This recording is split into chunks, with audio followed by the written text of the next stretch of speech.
Berlim é uma metrópole. O Rio, será que é?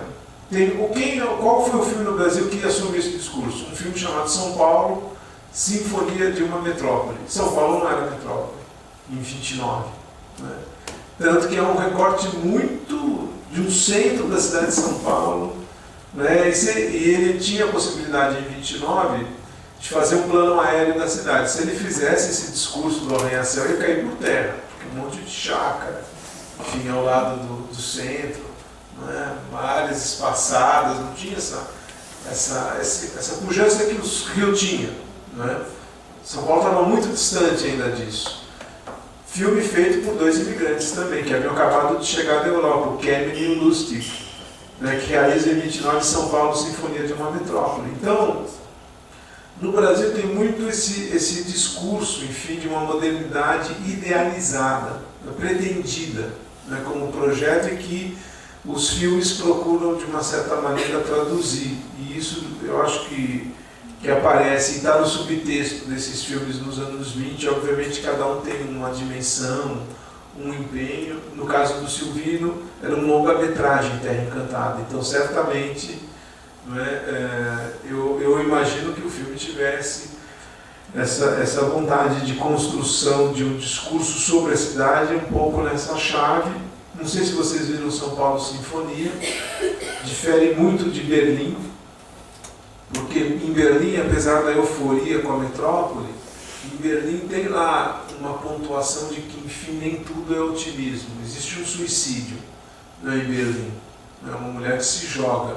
Tem um outro filme anterior a isso, que é o Alberto Cavalcanti, na França, faz Nada Além das Horas.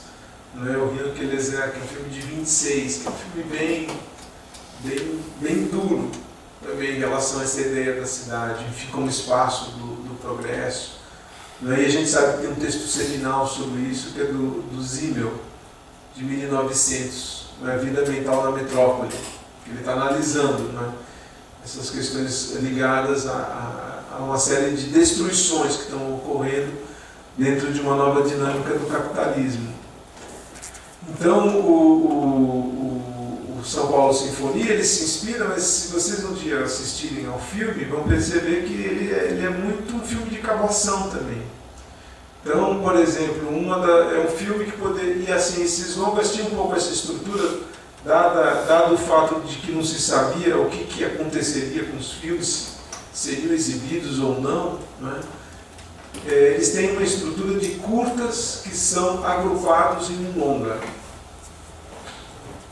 E no caso do filme São Paulo Sinfonia, você tem claramente lá um curta sobre o Museu Paulista, mais conhecido como Museu do Ipiranga, tem um curta sobre o Instituto Butantan, né, um ponto de turismo até hoje muito forte na cidade de São Paulo, e você tem um curta sobre o presídio Ramos de Azevedo, que é visto como Instituto de Regeneração Social. Então, nada mais conservador e distante desse discurso da modernidade que a inserção desse tipo de segmento, né, em torno da prisão, quando você assiste, né, aos prisioneiros tendo aulas de educação religiosa, fazendo exercícios ao ar livre, enfim, toda uma dinâmica. Só faltou o Hospital do Junquery para completar, né, o quadro de que, enfim, o Estado brasileiro ele trabalha, né, de forma inconteste e sempre pela recuperação e pela inserção de todos, né, na nossa sociedade. Né, estava e está bem longe disso. E, enfim, eu acho que, assim, falei bastante, mas eu acho que são essas as questões, né, em linhas gerais, que eu queria trazer. Eu acho que tem todo um extracampo, né, que diz respeito à centralidade do Rio de Janeiro, na dinâmica do cinema brasileiro, porque, enfim, era a capital, o cinema começa aqui porque, enfim, o cinema depende de eletricidade, sem ele o cinema não existe. Então, os primeiros filmes foram realizados aqui, é toda uma discussão, enfim, sobre as primeiras imagens, não é? E uma dessas discussões diz respeito justamente ao fato de que a primeira filmagem teria se realizado em 1898, feita pelo Afonso Segredo, vindo de Paris num navio, né, filmando a região do Rio de Janeiro, não é, as suas fortalezas, navios de guerra, essa imagem, enfim, da natureza que é muito recorrente, como a gente também pode observar até o filme de 41. Depois José Inácio de Melo Souza descobriu no Arquivo Nacional um depósito feito pelo José Roberto da Cunha Salles de 24 fotogramas, né, que teoricamente corresponderiam a um filme que é intitulado Ancoradouro de Pescadores na Baía da Guanabara. Esse material foi depositado numa época em que era muito comum isso. O cinema, como todo mundo sabe, ele surgiu de uma guerra de patentes. No caso norte-americano, Thomas Edison é tido como inventor, e ele, como outros, eram muito ciosos de suas patentes.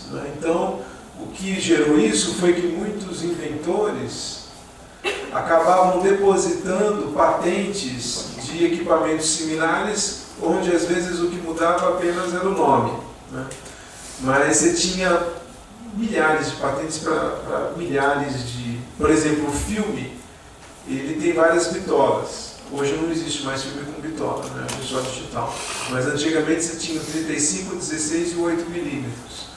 Até 1908, as bitolas eram várias e tinham perfurações várias. Por quê? Por causa da patente. Em 1908, os grandes produtores se reuniram e disseram: olha, se a gente quer que o comércio ande, que os filmes sejam exibidos em todos os lugares, a gente precisa unificar isso. E aí eles definiam 35 milímetros, né, como bitola, né, em 1908. Né, o cinema é de 1895, né, grosso modo.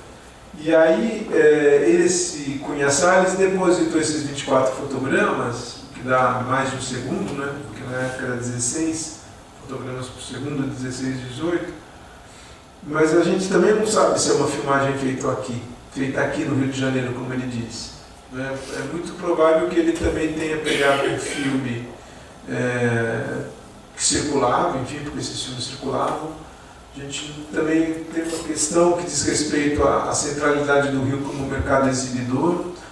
Você tem já pesquisa sobre isso, sobre o impacto do cinema aqui, inclusive, não só aqui, mas no Brasil como um todo. Mas como chega aqui com força, né, o impacto do cinema nos costumes é bastante notável, já nos anos 10 e 20. Né? Na primeira década do século, todo mundo conhece o Figueiredo Pimentel, né, o responsável pelo Rio Civiliza-se, e ele era um cronista, né, que se ocupava muito do cinema. E ele também dizia, né, sobre a importância do público, por exemplo, assistir a essas reportagens cinematográficas sobre Paris. Por quê? Porque aí as moças poderiam observar como as moças em Paris se vestiam e copiar, obviamente, né, um modelo, né, que era Paris. Então esses filmes circulavam aqui. Por exemplo, um filme que fez muito sucesso no Rio de Janeiro no começo do século foi o filme do Méliès, A Viagem à Lua, em 1900. Arthur Azevedo comenta o filme. Você tem muito material já sobre isso, além dos cronistas mais conhecidos como João do Rio, né?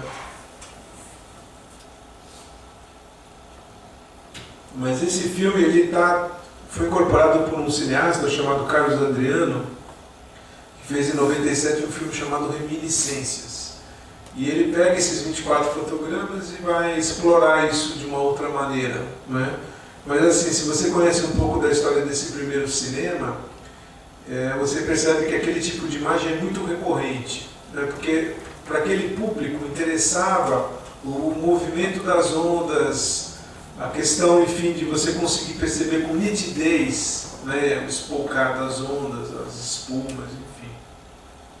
Então não dá para afirmar assim, peremptoriamente que se tratava de um filme brasileiro, mas o Rio tinha essa centralidade. Da mesma forma que o Rio tinha uma centralidade do ponto de vista da crítica. A revista mais importante nesse sentido foi Cinearte, não é? Que é uma revista de 1926, antes dela Cena Muda, porque o mercado editorial aqui era mais forte, não é? Nesse sentido. Então eram revistas que de uma certa maneira ditaram uma série de questões do ponto de vista de um debate sobre o que deveria ser o cinema.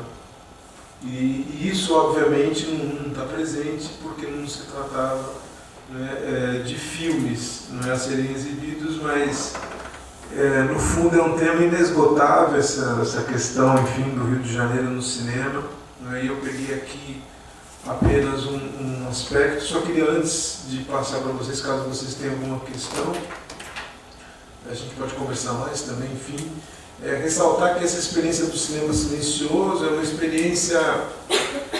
Vocês viram dois filmes que foram restaurados recentemente, em 2007, com um acompanhamento musical contemporâneo. Obviamente o acompanhamento musical é um comentário, né? Irônico, né, nos dois casos, né?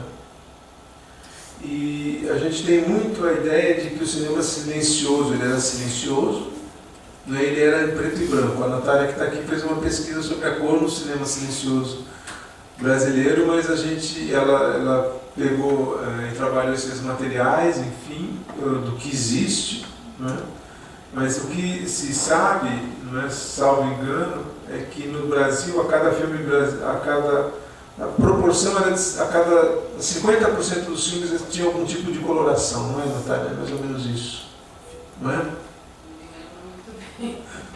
Se você não lembra. Mas acho que era isso. É por aí. Mais ou menos isso. Então, as pessoas. E isso está em alguns filmes que foram restaurados. Eu acho que nessa caixa, que também está disponível no Banco de Conteúdos Culturais, você tem um filme que se chama Veneza Americana. Quem é Veneza Americana? Qual a cidade é Veneza Americana? Pernambuco. Não é? Recife, estado de Pernambuco, capital Recife. Filme feito também para uma exposição, que é de 24 lá, para comemorar o centenário da Conjuração Pernambucana, né? De 1824. E os filmes eles eram acompanhados de música, em sala. Podia variar. Você podia ter um piano, podia ter uma orquestra, dependendo do tamanho da sala. Mas a experiência de estar em sala ouvindo algo era muito recorrente e muito comum. E de um filme em cor também, principalmente no caso dos filmes importados. Isso era bastante frequente a partir principalmente dos anos 10, a ponto de você ter padrões. No caso da música, por exemplo, o que deve acompanhar uma cena romântica? Então vinha lá uma indicação de acompanhamento para a orquestra, Chopin e Mozart. Obviamente variava da qualidade da orquestra, da qualidade do acompanhamento também, né? Mas esse tipo de orientação existia. E os DVDs que nós temos hoje, eles procuram resgatar um pouco dessa experiência, né? Do que era, enfim, assistir a um filme naquele período. Obviamente que no caso do cinema brasileiro é uma tarefa sempre ingrata, porque esses filmes trazem essas questões ligadas, enfim, ao contexto, mas justamente por isso que eu acho que elas nos interessam e elas dizem respeito a nós, porque permitem, né, uma discussão sobre questões culturais, relações de poder e o lugar da cultura, né, porque é uma cultura popular. Essas figuras que realizam esses filmes, elas estão fora do circuito, né, são geralmente imigrantes, e a gente sabe que esses imigrantes, né, de uma maneira geral, pertenciam às camadas populares. Então, no fundo, se os filmes também não realizam completamente essa ideia do Brasil moderno e do progresso, é porque também tem uma questão relacionada a quem filma. Está muito presente em filmes que são, assim, é uma tortura exibir esses filmes, por isso que eu não... Para o público, já é difícil exibir esses filmes. Mas, por exemplo, a Companhia Fabril Cubatão tem 1h30, não vou exibir nem 15 minutos desse filme, né? Porque é É um documentário institucional sobre a fábrica. Então, a entrada dos operários, setor 1, setor 2, setor 3, setor 4. É um filme não é para ser visto em sala, né? Não foi exibido para ser, não foi exibido em sala de cinema, né? O Silvio não tinha um pouco essa preocupação com o público. Tem uma cena que vocês riram, né? Que é a cena em que a criança sai daquele pote de cerâmica. Eu passo no país das Amazonas, as pessoas, não importa onde, riem das mesmas cenas que ele imaginou produzir um efeito cômico. E isso é pensado, né? Ele sabe que é um filme. Chega uma hora que, pelo amor de Deus, chega de ver stand com produtos que você não sabe muito bem o que é. Então ele introduz lá algo que, né, permita um certo relaxamento. Mas não é todo mundo que tem isso, muito pelo contrário. E o Silvino, como eu disse, teve uma formação na Pathé, na França, né? Então, tecnicamente, os filmes são diferentes e, do ponto de vista de uma estrutura narrativa, também tem, né, uma diferença. No caso desses filmes, a gente não tem isso. Então, são filmes que têm muito marcado esse tipo de estrutura. E, no caso de um filme como esse, o que é interessante, Companhia Fabril Coubatão, tem um texto do Ismail Xavier, que foi publicado na revista Arte e Cultura. Vocês chegam, joga Arte e Cultura, é A-R-T, mudo Cultura, tudo junto. Arte e Cultura, Ismael Xavier, vocês chegam no texto. E ele vai mostrar, nesse filme, comparando esse filme com um filme do Mário Scorel, que se chama Os Libertários, que foi um filme feito nos anos 70 e que usou como material de arquivo esses documentários dos anos 20, que o Lauro, o que ele fez? Tudo que era espontâneo no comportamento dos operários, ele cortou. Porque você olhando o filme, tem vários momentos em que os operários olham para quem está filmando e riem, olham para a câmera e riem, fazem brincadeiras, uma hora lá passa um cachorro, não é? E a aposta